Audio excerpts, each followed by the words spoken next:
Here's how to get your house from looking like this to looking something like this. I'm gonna run you down a few tips and tricks and my thought process while I'm building, basically, to help you figure out how you can maybe make a better house.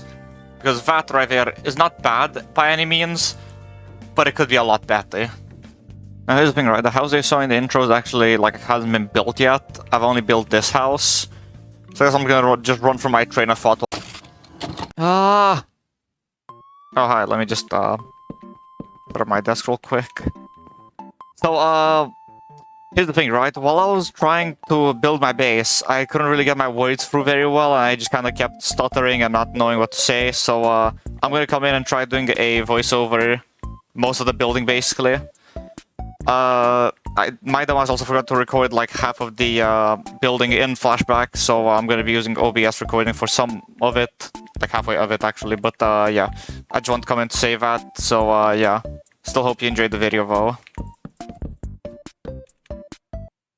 Okay, so the first bit of advice that I have for you might sound a little crazy, but it's to not make a floor plan.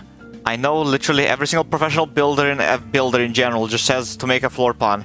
I personally think making a floor plan takes away from the entire point and fun of building, in a way. Like, I get making a floor plan from some bases and some types of, like, structures, but if you're just making a house, don't make a floor plan, because then you'll have to, like, basically make rooms and stuff, like, on the spot, like making the actual layout of the house on the spot, which I think adds a lot more fun to the build.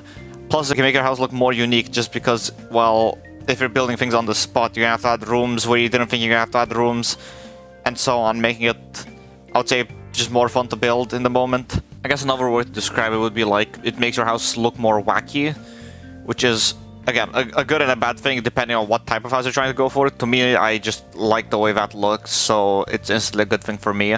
But some other people might disagree with me. Now, my second piece of advice is actually, like, happening in the background footage, which is, obviously you can see me placing the trees. However, what you might not notice is that I'm actually placing the trees at an offset. And this is actually intentional, because having stuff offset can, yet again, add more uniqueness to your house, very obviously. And I actually did this because my plan for the base was to have, like, 4 separate trees, each with one section, and then bridges connecting all of them. And putting the trees offset would allow me to also make the bridges offset, which I've actually never done before. It was a brand new thing that I tried doing, but it looked really nice in the end. So honestly, like, I would highly recommend you to put some sort of offset in your house or base. I think it actually, like, does add a lot to it. Now, even though I said you shouldn't make a floor plan, that doesn't mean that you shouldn't have at least an idea in your head of what you want the base to look like, its theme. Like that, obviously, you still need all of that to be able to actually create your base properly. Getting inspiration from the internet, whether it's from real-life structures or over Minecraft builds, is also a really good practice and something that I've done a couple of times in the past.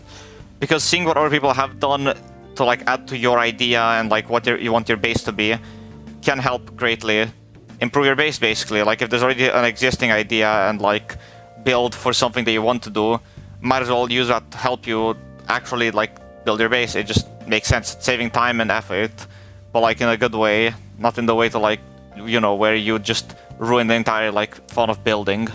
Now, one thing that I've experienced, as other people have experienced too, is, like, starting to build your base and it just looks completely terrible. I know that you've probably experienced that. Like I said, obviously I experienced that. And usually what I've tried to do when that happens is just keep building it either way. Because if I just keep building the terrible looking base, I can add stuff on top of it to make it look not terrible and good. Like, I don't know if you understand what I'm trying to say, but, like, don't give up on your base just because it's looking terrible at the beginning. Wait for a final result before you fully judge it.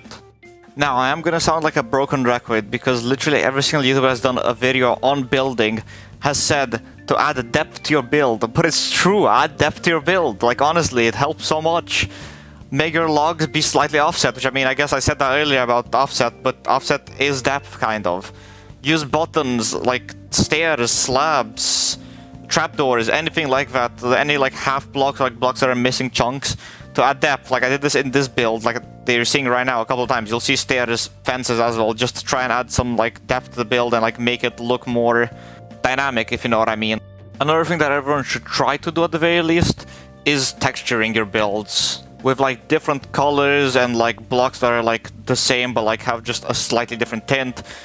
Which, I mean, is what I'm doing right now in the background, actually. I'm using acacia and oak planks to like texture the jungle planks, so then there's, again, the build's more dynamic. That's basically like why I'm doing that. I feel like a broken record, but like, just texturing is a very good tool that you can use to make your builds look better. Also, if you want to find color palettes that are pre-made by other players and builders, you can go to blockpalettes.com, which you can see on screen right now, and I'll also leave a link to it in the description to find, well, a lot of color palettes. You can search like different blocks and specific, like, you want to go, like, let's say if you want to go from one block to another block and have a gradient, you can also search for that kind of stuff. It's a very helpful tool, and I would highly recommend you use it. Never make a building creative with the thought that you're going to bring it to survival, because 99% of the time, that build will stay in the creative world and will never come to the survival world. I'm being dead serious. Me and a bunch of people who I know have had this exact same thing where we're like, oh yeah, we're gonna plan to make a building creative. We make the building creative. Guess how many times it's ended up in a survival world or server? None. 0 times. I'm not even joking. I've literally never brought a creative build into survival, like, one-to-one. The one time I did was a build that I made a year prior, and I was like, you know what, I might as well try recreating it as survival, not even bringing it one-to-one into survival. So basically just never do that, okay? Now, the last thing I want to talk about is interior design. So basically what my take is on interior design is that you should basically try putting as much stuff in your interior design as you can and make it as full as possible without going overboard and making it cluttered. And I actually learned this from Terraria, out of all places, because in Terraria, a lot of the interior design is putting a bunch of shelves and like different things nicely organized and random blocks in different places, basically to try and fill up the space and make it look more lived in, obviously. And compared to Terraria, Minecraft's obviously a 3D game, so it's kind of hard to do this when you need space to be able to walk around to get to everything.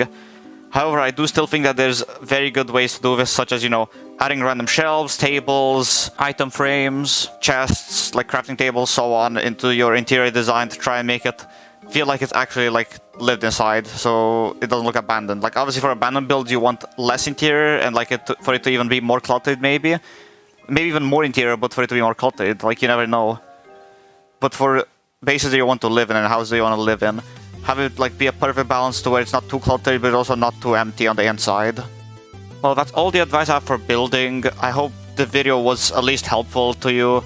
I do still have a 4-minute time-lapse of me finishing this base, so I guess enjoy that. It's gonna have no commentary or anything, so this is the last you'll hear of me.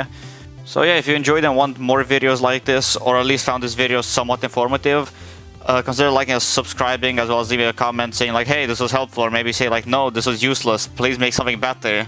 I'll take either comment, honestly, either way it's feedback. And enjoy this time-lapse of me building.